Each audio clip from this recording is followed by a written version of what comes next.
T20 ವಿಶ್ವಕಪ್ನ 52ನೇ ಪಂದ್ಯ ಅಫ್ಘಾನಿಸ್ತಾನ್ ಮತ್ತು ಬಾಂಗ್ಲಾದೇಶ ನಡುವೆ ನಡೆಯಿತು. ಮೊದಲು ಬ್ಯಾಟಿಂಗ್ ಮಾಡಿದ ಅಫ್ಘಾನಿಸ್ತಾನ್ 20 ಓವರ್ಗಳಲ್ಲಿ 5 ವಿಕೆಟ್ ನಷ್ಟಕ್ಕೆ 115 ರನ್ ಬಾರಿಸಿತು.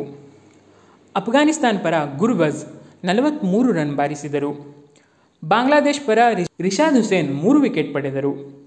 ಮಳೆಯಿಂದಾಗಿ ಪಂದ್ಯ 19 ಓವರ್ಗೆ ಕಡಿತಗೊಂಡು DLS ಮೆಥಡ್ನ ಮೂಲಕ ಬಾಂಗ್ಲಾದೇಶ್ಗೆ 114 ರನ್ ಟಾರ್ಗೆಟ್ ನೀಡಲಾಯಿತು. ನಂತರ ಚೇಸಿಂಗ್ ಸ್ಟಾರ್ಟ್ ಮಾಡಿದ ಬಾಂಗ್ಲಾದೇಶ್ 17.5 ಓವರ್ಗಳಲ್ಲಿ ತನ್ನೆಲ್ಲ ವಿಕೆಟ್ ಕಳೆದುಕೊಂಡು 105 ರನ್ ಗಳಿಸುವ ಮೂಲಕ ಸೋತಿದೆ. ಬಾಂಗ್ಲಾದೇಶ್ ಪರ ಲಿಟನ್ ದಾಸ್ 54 ರನ್ ಬಾರಿಸಿದರು. ಅಫ್ಘಾನಿಸ್ತಾನ್ ಪರ ನವೀನ್, ರಶೀದ್ ಖಾನ್ ತಲಾ 4 ವಿಕೆಟ್ ಪಡೆದರು. ಬೌಲಿಂಗ್ನಲ್ಲಿ ಮಿಂಚಿದ Naveen ul Haq player of the match ಪ್ರಶಸ್ತಿಯನ್ನು ಪಡೆದರು. ಇಲ್ಲಿಗೆ ಈ ವಿಡಿಯೋ ಮುಗಿಸ್ತಾ ಇದ್ದೀನಿ. ಮುಂದಿನ ವಿಡಿಯೋದಲ್ಲಿ ಮತ್ತೆ ಸಿಗೋಣ.